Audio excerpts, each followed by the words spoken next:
Welcome to the Letters from the Front.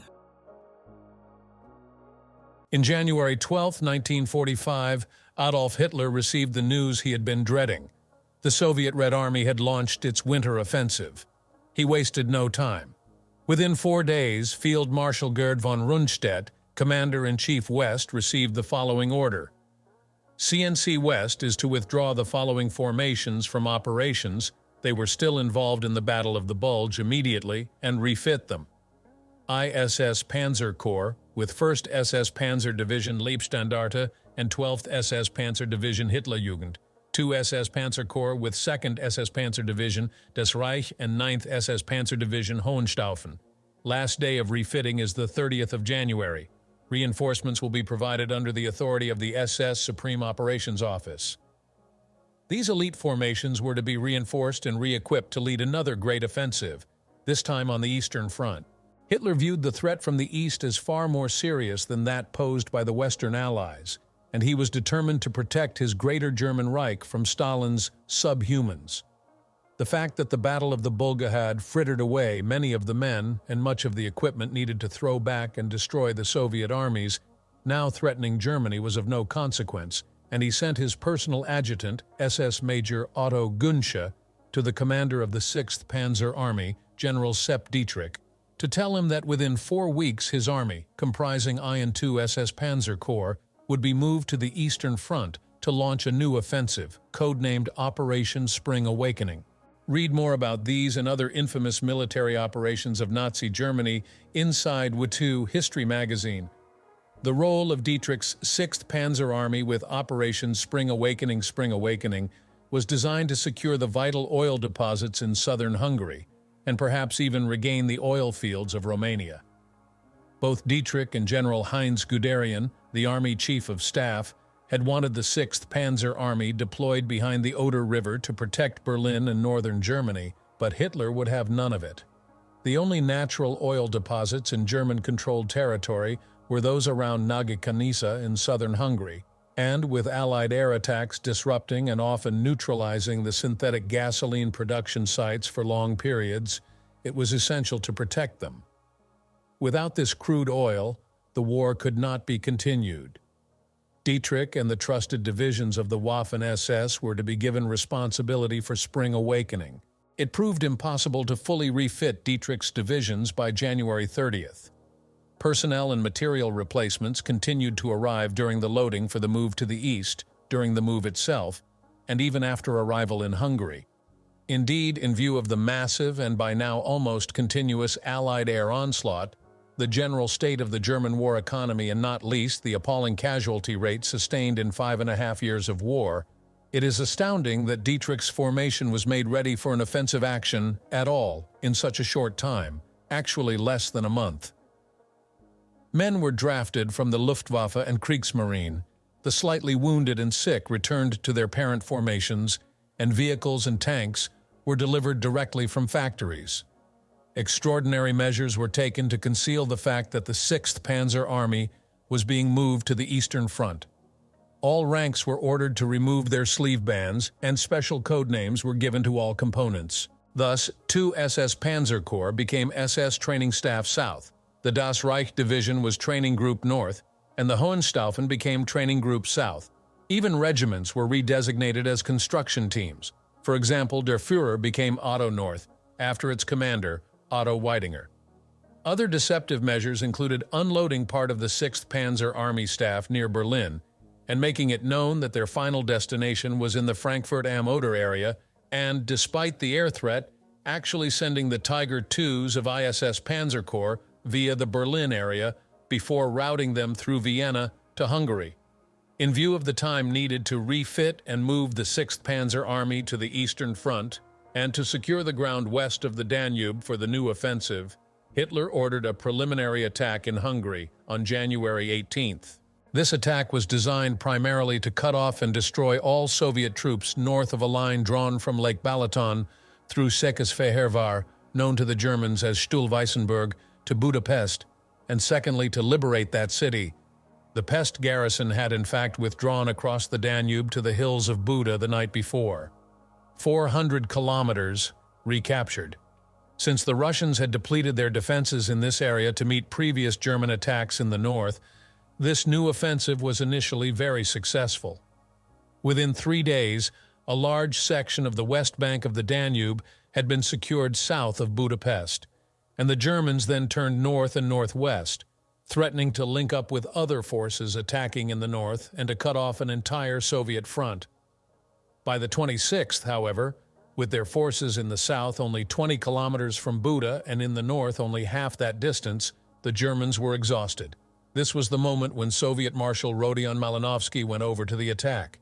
Although Székesfehérvár and the ground between it and Lake Balaton were held by February 3rd, the Germans were more or less back to their original positions. Meanwhile, Marshal Georgy Zhukov's and Marshal Ivan Konev's offensives in the north had advanced over 150 kilometers. Warsaw, Lodz, and Krakow had fallen, and a Soviet army had entered East Prussia. The Red Army was now a mere 200 kilometers from Prague, and worst of all for the German people, it had crossed the Oder River and was only 70 kilometers from Berlin. This, then, was the crisis situation into which the 6th Panzer Army was about to be launched. Another factor complicating Hitler's plan was that by mid-February 1945, the Red Army was holding a considerable bridgehead in Hungary across the Gran River north of Esztergom.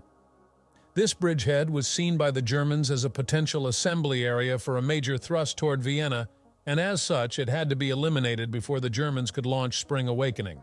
This preliminary operation was given the code name South Wind, and on February 13th, Headquarters Army Group South ordered the commander of the German 8th Army to attack, concentrating all available infantry and armored forces, and accepting the consequent weakening of other front sectors with the newly arrived ISS Panzer Corps. After a short artillery preparation to thrust from the north to destroy the enemy in the Grand Bridgehead. Operation South Wind proved a brilliant success.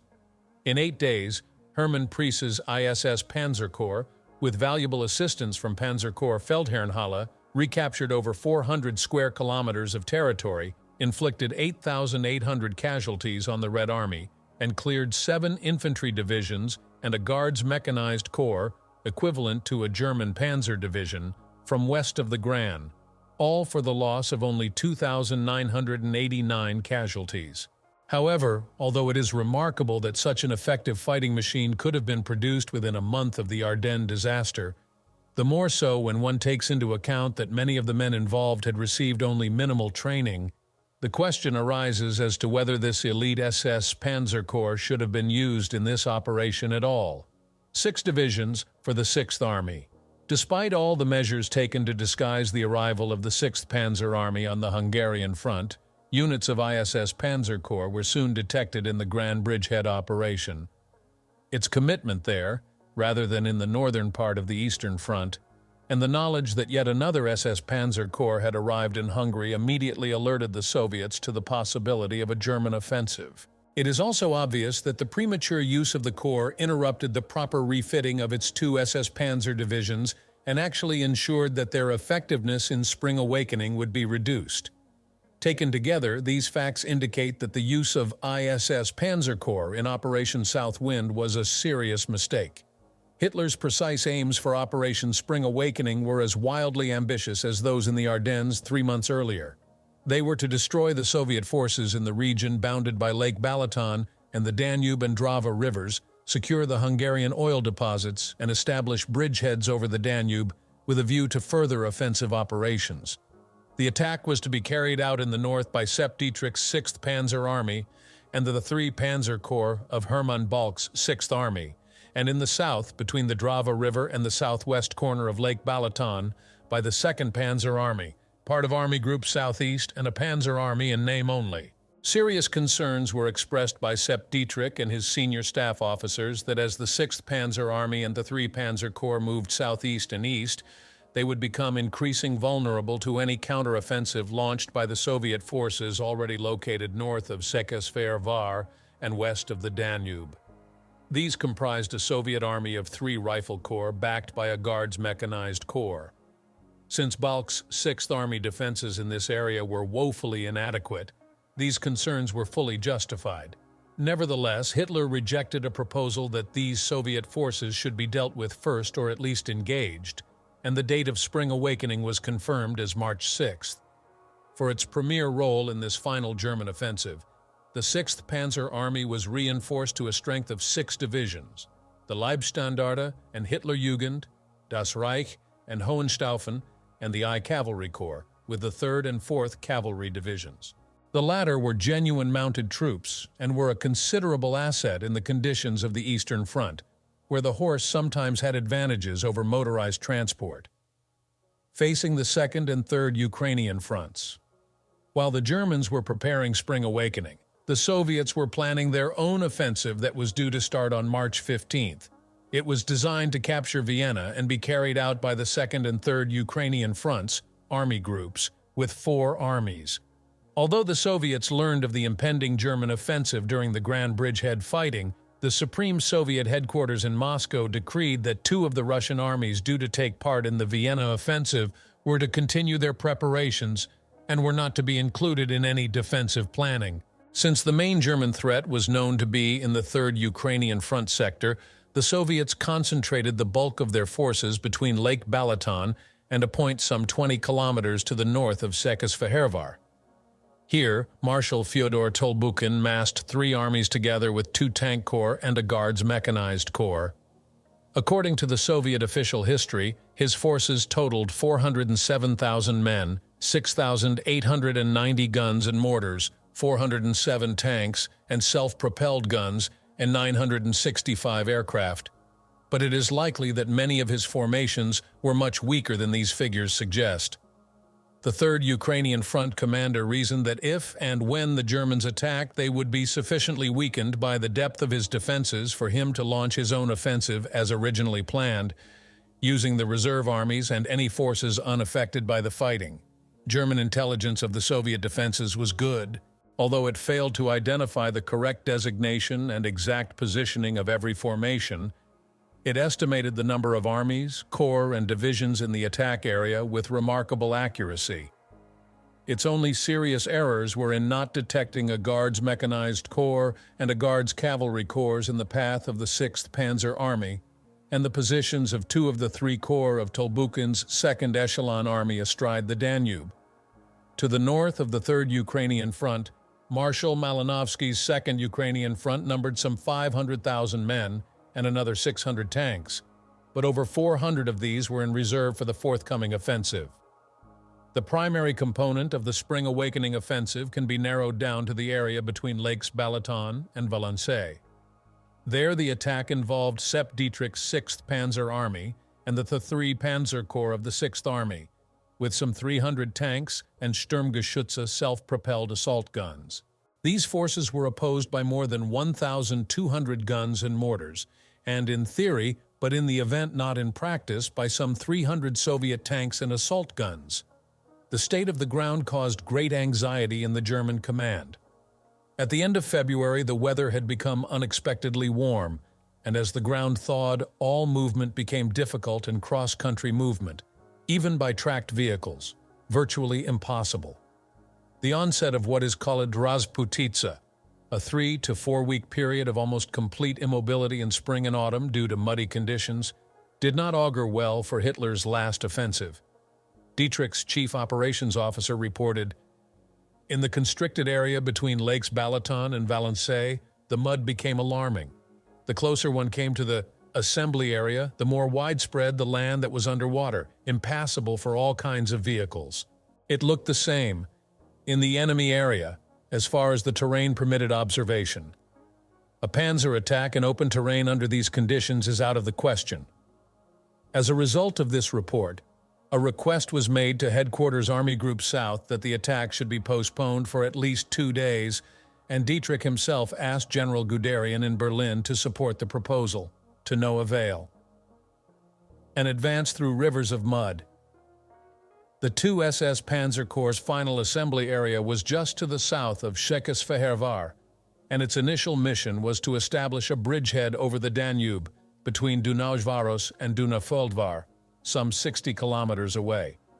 Das Reich and Hohenstaufen were to attack side by side on a 10-kilometer frontage from a start line running due west from Serageles. The initial objectives were Sarkarester and Sarost, both about 10 kilometers from the start line. The 3 Panzer Corps was tasked with screening the Corps' left flank, and its boundary with ISS Panzer Corps was the Sarvis Canal, which together with the adjacent Sarvis River formed a major obstacle. On the right of ISS was I Cavalry Corps. The objective of these 2 corps was the CO Canal between Mezoko Marom and Simontornia, 15 and 25 kilometers away respectively. Units of Balk's 6th Army were manning the forward defenses in front of these assault forces and would come under command as the attack developed. A panzer division, the armored element of another, and a motorized brigade were held in Army Group South Reserve. The area over which the Waffen SS divisions were to advance, although very open, is gently rolling country with a number of significant hill features and ridges. There were only 2 hard surface roads running southeast from Sexfeirvar, and even these had been turned into rivers of mud by the thaw. Had the ground been frozen at the time of the attack, the initial results might well have been very different. 23 tank killing grounds. The Soviet defenses between Lakes Balaton and Valençay were constructed in great depth, on average some 30 kilometers. 7 infantry divisions were holding the front line between the lakes, and 4 more, one of which was in Army Reserve, were sited in depth between Sarbagard, Mezoko Marom, and the southeast edge of Lake Balaton. 2 of the frontline divisions were to the east of Lake Balaton, immediately in front of I Cavalry Corps. 2 faced ISS Panzer Corps, 2 more were opposite 2 SS Panzer Corps, and a divisional equivalent was in front of the 3 Panzer Corps. The 78th Tank Corps, with about 75 tanks and armored assault guns, provided a mobile reserve in the area of Sarost, directly in the path of 2 SS Panzer Corps, and 4 more rifle divisions and a Guards Mechanized Corps were situated just to the west of the Danube, directly covering 2 SS Panzer Corps' objectives of Dunavaros and Dunafoldvar. As if all this was not enough to contend with, the Soviets had a further 12 rifle divisions within 30 kilometers of the east bank of the Danube and 3 more between the west bank and Lake Valençay. When one considers that the normal ratio expected for a successful attack is 3-to-1 in favor of the attacker, it becomes clear that the 6th Panzer Army in general, and 2 SS Panzer Corps in particular, had been given formidable tasks. A detailed Russian study of the Lake Balaton offensive gives full details of the strength and dispositions of one of the divisions forming the Soviet defense, the 233rd Rifle Division. This particular division was opposing the Hitlerjugend and part of the Leibstandarte, but the divisions facing the Das Reich and the Hohenstaufen divisions would have been similar in strength and deployment. The study says that between February 18th and March 3rd, the 233rd Rifle Division had dug 27 kilometers of trenches, 130 gun and mortar positions, 113 dugouts, 70 command posts and observation points, and laid 4,249 anti-tank and 5,058 anti-personnel mines, all this on a frontage of 5 kilometers. It goes on to quote a figure of 114 guns and mortars, including 6 122 mm howitzers and 33 120 mm mortars for the division, giving an average of 22 guns and mortars per kilometer of front, with up to 67 able to fire on the most important axes. Although there were no tanks in this defensive zone, there was an average of 17 anti-tank guns per kilometer, forming 23 tank killing grounds. The division was deployed with 2 regiments forward and a 3rd on a flank in depth. This latter regiment was given counterattack tasks into what the divisional commander considered to be 3 areas of vital ground. The defenses were made up of 3 zones. The first, 1 to 1.5 kilometers deep, comprised 2 continuous trench lines and parts of a 3rd. Some 1.5 to 2 kilometers farther back was another position made up of 1 continuous and 1 intermittent trench, and then, 3 to 5 kilometers from the front line, lay a final trench line and strong point. In terms of personnel strength, the study claims that on March 6th, the division was 70% below its authorized strength, and that its regiments, with an average strength of only 665 men, had therefore been reduced to 2 instead of 3 battalions. This may well be true, But just as the Germans sometimes exaggerated their losses in order that the actions of the survivors might appear more heroic, so it is more than likely that the real divisional strength was in fact higher, at least in the region of 40% of authorized establishment, or, in other words, nearer 5,000 than the 3,500 quoted. The whole study is written in the heroic style. The Führer order to attack. On March 2nd, General Wilhelm Bittrich's 2 SS Panzer Corps was placed on an alert status and told to be prepared to move. All training was immediately suspended. The following day, its divisions, Das Reich and the Hohenstaufen, were ordered forward to their final assembly areas for the new offensive, south and southeast of Székesfehérvár. By first light on the 4th, Das Reich, after moving through Győr and Zirk, had reached the Várpalota area, while the Hohenstaufen, following a route through Kisbér, was in the region of Mór. It seems that detailed orders for the attack were not received until around midday on the 5th, only 16 hours before H-hour, and when the leading grenadiers were still over 20 kilometers away from their final jumping-off points. A lack of cover and clogged routes meant that most of the transport vehicles had to be left well to the north, and the men had to complete this march carrying their full equipment and combat loads of ammunition. To compound this already desperate situation, the routes they had to take and share through Székesfehérvár with the 3 Panzer Corps were a morass of mud. Then, to compound the whole problem, as darkness fell, it began to snow.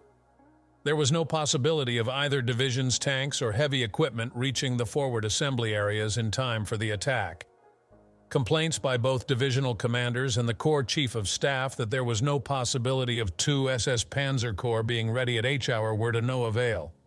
Bittrich was not empowered to authorize a delay or postponement, and Dietrich's appeal to Guderian had already been rejected.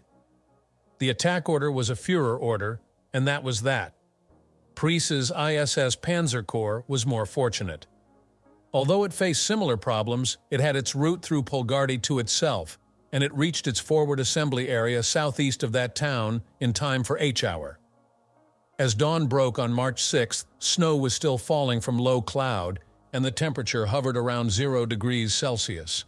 The ground was frozen near the surface, and men and vehicles sank into thick mud the moment they moved off the few roads available. Conditions were very similar to those experienced in the Ardennes only 3 months earlier. While it is generally agreed that the 30-minute artillery barrage heralding the beginning of spring awakening began as planned at 4 a.m. on March 6th, there is considerable disagreement as to exactly when the 2 SS Panzer Corps attack began. From all the available evidence, it seems clear that the Corps did not in fact launch any serious attacks on the 6th. However, ISS Panzer Corps launched its attack on time, but even then surprise was not achieved, and the gains were small, the deepest penetration being a mere 4 kilometers. Farther to the west, the 3rd and 4th Cavalry Divisions were forced back to their start lines by Soviet counterattacks. A bogged-down advance on the eastern flank, there was some success. By midday, units of the 3 Panzer Corps had advanced about 4 kilometers to the east, south of Lake Valençay, and penetrated into Serigelies. This threatened the rear of the Soviet defense zone in the Fenty X-Corps area, causing alarm within the Soviet command. The reaction was swift. Marshal Tolbuchin reinforced Lieutenant Gen. Gagien, the 26th Army commander, with 2 tank brigades and 3 anti-tank regiments from his reserves as 8 Tank Corps, and Gagien ordered these units to take up positions confronting the 3 Panzer and 2 SS Panzer Corps. Gagien also placed his reserve rifle division under the command of the XX Corps. Finally, on this day, Tolbuchin ordered a division from his reserve army into a second defensive line opposite 2 SS Panzer Corps, a complete rifle corps from east of the Danube to move to a new position to the south of Simon Tornia, and 2 tank regiments of I Guard's mechanized corps to begin moving west toward Sarbogard. The following day, March 7th, 2 SS Panzer Corps attacked soon after first light. The Hohenstaufen advanced toward Sarost in rain mixed with light snow. The entire landscape was a morass of mud, and it was soon clear that it would be impossible to launch the division's panzer regiment. 2 tanks disappeared in mud up to their turrets, and the rest of the lead company had to stay on the only hard surface road in the attack zone. The SS Panzer Grenadiers, struggling forward on their feet, were therefore without effective armored support. To complicate matters, long-range Soviet artillery was interdicting the bulk of the Hohenstaufen's armor still crossing the Sarviz Canal at Sabad-Batyan. The attack reached a high point about 5 kilometers northwest of Sarost, but then bogged down. The Das Reich attack was no more successful. Again, the supporting tanks were mired, and the grenadiers could make only limited progress on their own against the well-prepared Soviet field fortifications. Unfortunately for 2 SS Panzer Corps, the Russian Venizhex Corps commander had correctly identified the roads leading southeast out of Seks-Fehervar as the most likely enemy axes, and had deployed his strength accordingly. On the right of 2 SS Panzer Corps zone, the 44th Panzer Grenadier Division Hoch- und Deutschmeister managed to advance 4 kilometers to a hamlet northeast of Aba, but again Soviet countermoves were decisive. Another rifle division and a tank brigade were allotted to XEX Corps, and the division that had come under command the previous day took up positions facing west along the Sarviz Canal, north of Sarbogard. The Army Group's South War Diary for March 7th reads, 2 SS Panzer Corps, which did not get going yesterday because of a delayed arrival, today, primarily with infantry forces, drove a 6 kilometers deep wedge into the main enemy defenses as far as the hills west of Sarost. The ISS Panzer Corps was more successful. The Soviet study of the Balaton offensive confirms that by 8 p.m. on the 7th, the Leibstandarte had breached the second-line defenses of the 68th Guards Division on a 5-kilometer front, and this caused the division to withdraw behind the Sarviz Canal, where the Army's Reserve Rifle Division had already taken up defensive positions. This move began at 1 a.m. on the 8th, and according to the study, despite German efforts to disrupt the withdrawal, the division was dug in on the east bank by last light. German success on the 9th, on March 8th, ISS Panzer Corps' attack gained momentum, and by evening Nagy had been secured against minimal opposition, as had the Enying-Deg road about 3 kilometers west of Deg. The 2 SS Panzer Corps Hohenstaufen, however, failed to get beyond the Aba-Sarost road. A motorized rifle brigade had reinforced the hard-pressed infantry division in this sector, and the only real success came just after dark when some fortified farmsteads were captured to the northwest of Sarost. The Soviets claim that the other division of the Corps, Das Reich, made 9 separate attacks on this day, but again, anti-tank and artillery fire from concealed positions stopped the enemy attack. The failure of 2 SS Panzer Corps to make progress on the east side of the Sarviz Canal was inevitably causing deep concern at Headquarters Army Group South and 6th Panzer Army, and this led on the night of the 8th to the release of the 23rd Panzer Division from the Army Group South Reserve to ISS Panzer Corps. With some 50 tanks, Jagdpanzers, and Sturmgeschützes, the division was ordered to follow behind the Leibstandarte and to be prepared to cross the Sarviz Canal and attack the Soviet forces in the rear of the 2 SS Panzer Corps in the Sarkarestur area. The situation began to change dramatically on March 9th. In ISS Panzer Corps' Sector 1 Kampfgruppe, battle group of the Leibstandarte, overcame well-defended positions covering the Nagy-Saregres road to the north of Saregres before being brought to a halt by an anti-tank screen immediately north of the village. Another, in spite of the unfavorable ground conditions, reached the high ground 2.5 kilometers north of Simontornia before being halted by dug-in anti-tank guns and heavy artillery fire from positions south of the Sio Canal. In the Hitlerjugend sector, things also went reasonably well, particularly when one considers that there were no roads and few negotiable tracks in its area.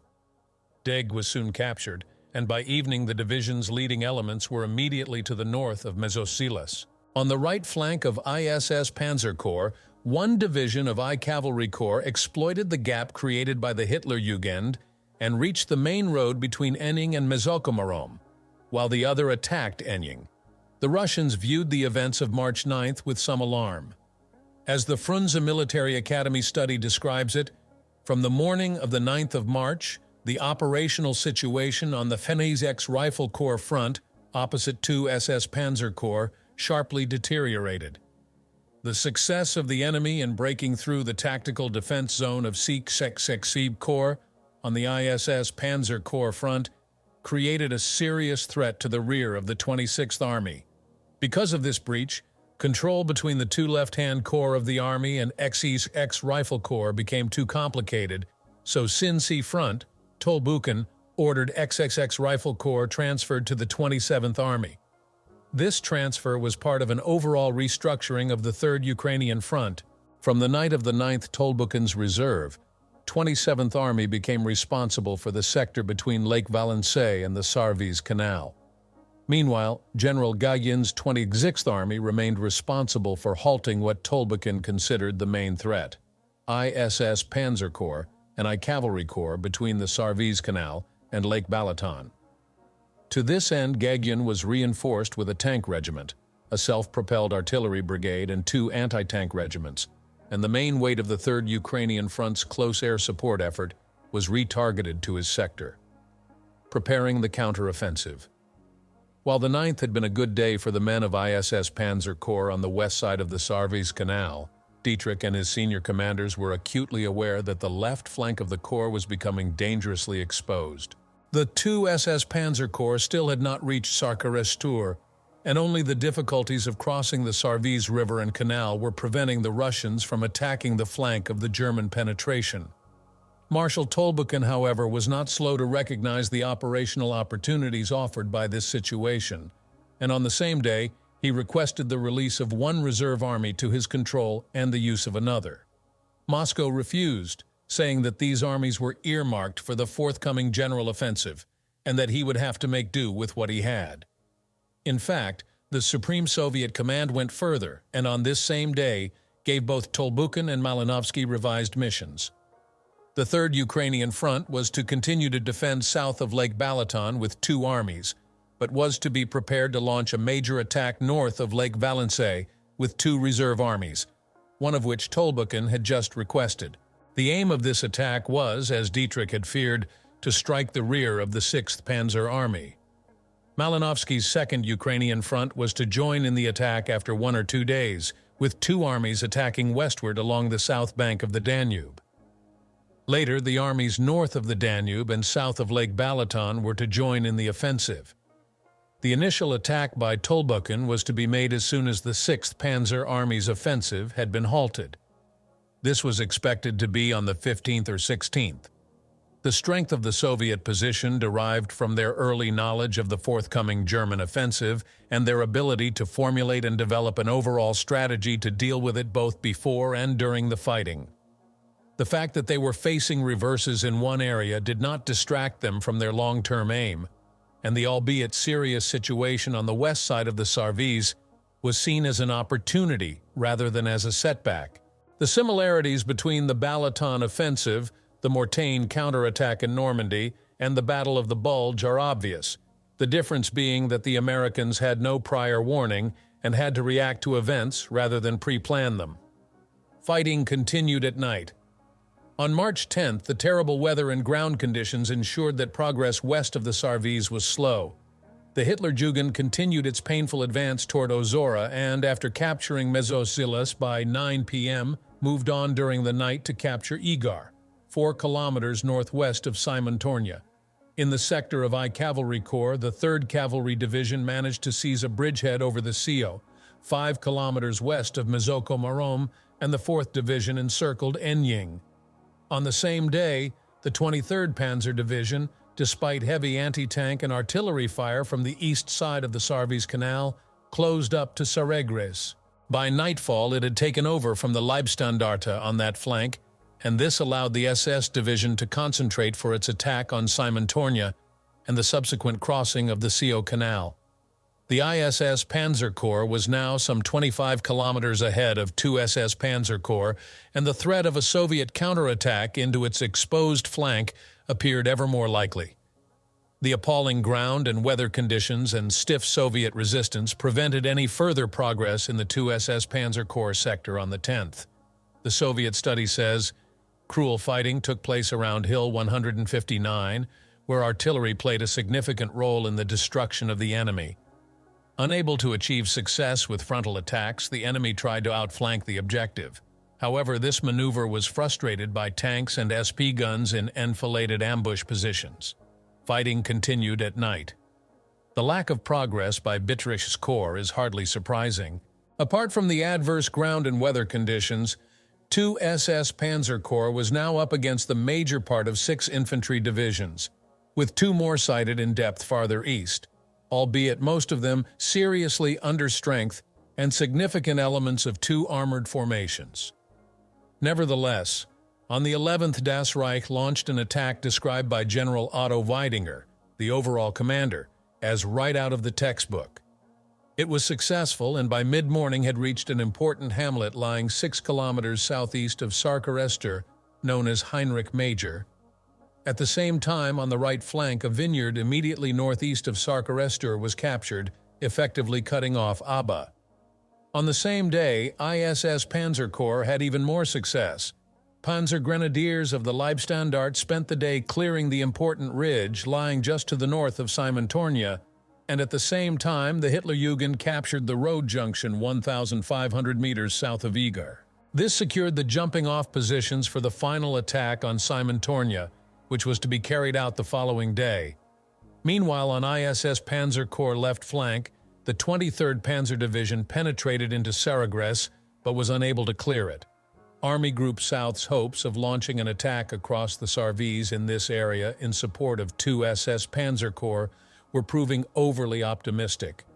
German armor losing momentum March 12th saw the status quo more or less continue on 2 SS Panzer Corps front. The only real success seems to have occurred at Abba, which was cleared by the 44th Panzer Grenadier Division. The attack in the Heinrich Major area was continued but cost several tanks and self-propelled guns. Later in the day, 2 Soviet counterattacks were repulsed, the second being supported by 10 tanks, 4 of which were claimed destroyed.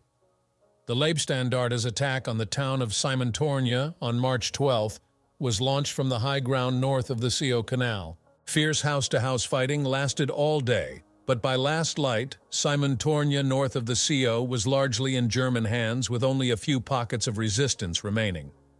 Another, somewhat surprising success on the 12th came in the I Cavalry Corps sector, where the 3rd Cavalry Division managed to cross the Sio Canal and secure a bridgehead to the west of Mazoko Marom, while the 4th Cavalry Division closed up to Balaton-Sabadi. Nevertheless, despite these gains, there was little doubt that the 6th Panzer Army's offensive was losing its momentum. The 2 SS Panzer Corps had been decisively halted, and Price's corps was now up against 5 infantry divisions backed by a cavalry corps. The fact that these divisions were under strength was relatively unimportant, for the ground they were holding was ideal for defense and totally unsuitable for an attacking armored formation. Undetected by German intelligence, the buildup for the forthcoming Soviet offensive was proceeding rapidly on the 12th. The movement of the 6th Guards Tank Army with some 500 tanks to an assembly area just west of Budapest was completed, and a second attack army was moving in behind the army defending the sector immediately to the north of Lake Valençay. The scene was being set for the final destruction of the 6th Panzer Army. Fighting off Soviet counterattacks. From March 13th, 15-2 SS Panzer Corps remained in a defensive posture with the Hohenstaufen still in front of Sarost and Das Reich in a half-circle around Sarkarestur. The Deutschland Regiment and elements of the 44th Panzer Grenadier Division were just to the north of the small town, and the armored group continued to beat off repeated attacks on its positions at Heinrich Major. Numerous requests to withdraw from this exposed salient, less than 3 kilometers wide, were rejected. The 14th was mainly sunny, and the temperature climbed, drying the ground. On the 15th, Das Reich continued to beat off repeated Soviet counterattacks. Strength returns on this day show the Hohenstaufen with 35 Panther tanks, 20 Menketh 4s, 32 Jagdpanzers, 25 Sturmgeschützes, and 220 other self-propelled weapons and armored cars. 42% of these vehicles were, however, under short or long-term repair. Das Reich had 27 Panthers, 22 Mk4s, 28 Jagdpanzers, and 26 Sturmgeschützes on hand. Figures for self-propelled weapons, armored cars, and vehicles under repair are not available. The most surprising thing about these figures is that the Hohenstaufen had 6 Panthers and 8 Mk4s more than when it started the offensive, and was only 2 Jagdpanzers and 1 Sturmgeschütze worse off. And Das Reich was down only 7 Panthers, 2 Mk4s, 1 Jagdpanzer, 3 Sturmgeschützes, and 38 armored cars and self-propelled weapons, the latter despite the fighting at Heinrich Major. 2 things are clear from these figures. First, the repair and resupply system was working well, and second, the appalling ground conditions had prevented the deployment of the majority of the armored vehicles. What of the more successful ISS Panzer Corps during this period? The Leibstandard's small bridgehead across the Sio Canal at Siementornia was successfully defended throughout the 13th. There were numerous Soviet counterattacks, all supported by tanks and aircraft. Meanwhile, the 23rd Panzer Division had managed to clear Saragres on the Sarviz River, but a subsequent attempt to force a crossing of the canal near Sisi failed in the face of tenacious resistance. This ended Army Group South's hopes of supporting 2 SS Panzer Corps' advance with attacks from west of the Sarviz. The 6th Army withdraws. While the 6th Panzer Army persisted in its efforts to implement the basic strategy of Operation Spring Awakening, the Soviet preparations for their own offensive were nearing completion. In addition to the 6th Guards Tank Army already assembled just west of Budapest, another 24 rifle divisions, a tank corps, and a Guards Mechanized Corps were being made ready for the strike across the rear of Sepp Dietrich's command.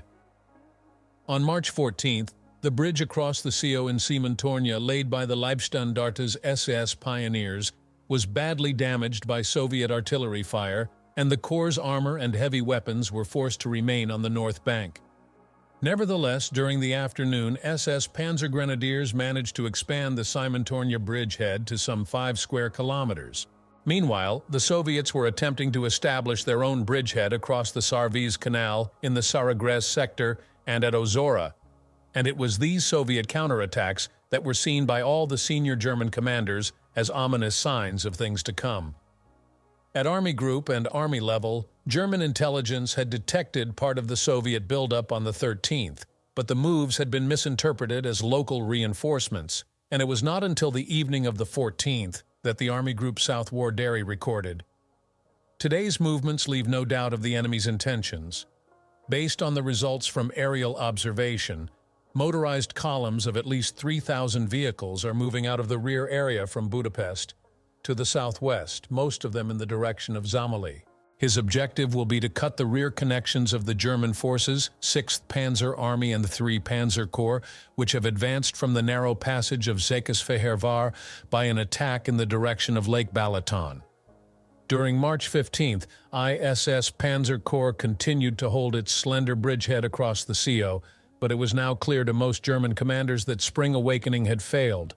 Sepp Dietrich recommended an immediate withdrawal to a suitable defensive line in the north, but this was ruled out by his superior, General Otto Wöhler, the commander of Army Group South.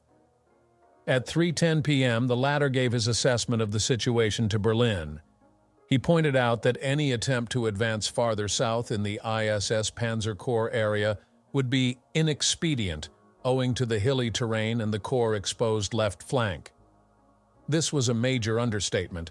The ground to the south was not only hilly, it was broken, wooded, and bounded on both sides by waterways, something that should have been foreseen when the original plan was made.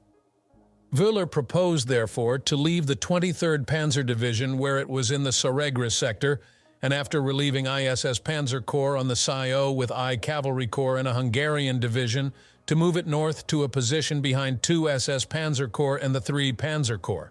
All 3 Panzer Corps would then attack east, between Sarkarestur and Gardoni, toward the Danube before turning south in accordance with the original plan. Wöhler estimated it would take 4 days to complete the necessary regrouping. Berlin approved this plan, which was hardly surprising since it was both strategically and tactically superior to the original concept, but demanded that it be put into effect in 3 days, not 4. Although this revised concept was considered impracticable by most of the field commanders involved, the necessary orders were issued at 11 p.m., and during the night the first units of ISS Panzer Corps were withdrawn from the battle area. The end of Operation Spring Awakening. On March 16th, as ISS Panzer Corps made its first withdrawals from the Cementornia bridgehead, two Soviet armies launched a major attack on a 20-kilometer front in the IVSS Panzer Corps sector between Zekesfehervar and the Verta Hills. Behind them stood the 6th Guards Tank Army, and on their northern flank, another army waited to join in the offensive. The immediate Soviet objectives were Tata and Győr in the north and Varpalota and Veszprém in the south. The southern thrust was designed to cut off and destroy Dietrich's 6th Panzer Army. Unbelievably, as late as 11 p.m. on the same day, General Wöhler still believed he could implement his plan to attack east with his 3 Panzer Corps. And that same night, Headquarters 6th Panzer Army issued orders for the relief of ISS Panzer Corps during the following 2 nights. At 1:20 a.m. on the 17th, however, General Guderian, Army Chief of Staff, recommended to Wöhler's Chief of Staff that preparations be put in hand for ISS Panzer Corps to attack north rather than east into the flank of the Soviet advance. At 1:45 a.m., in spite of Hitler's refusal to allow any changes to his master plan or any major redeployments without his personal permission, the Chief of Staff Army Group South, Lieutenant General von Grollmann, instructed Dietrich to prepare ISS Panzer Corps for just such an attack.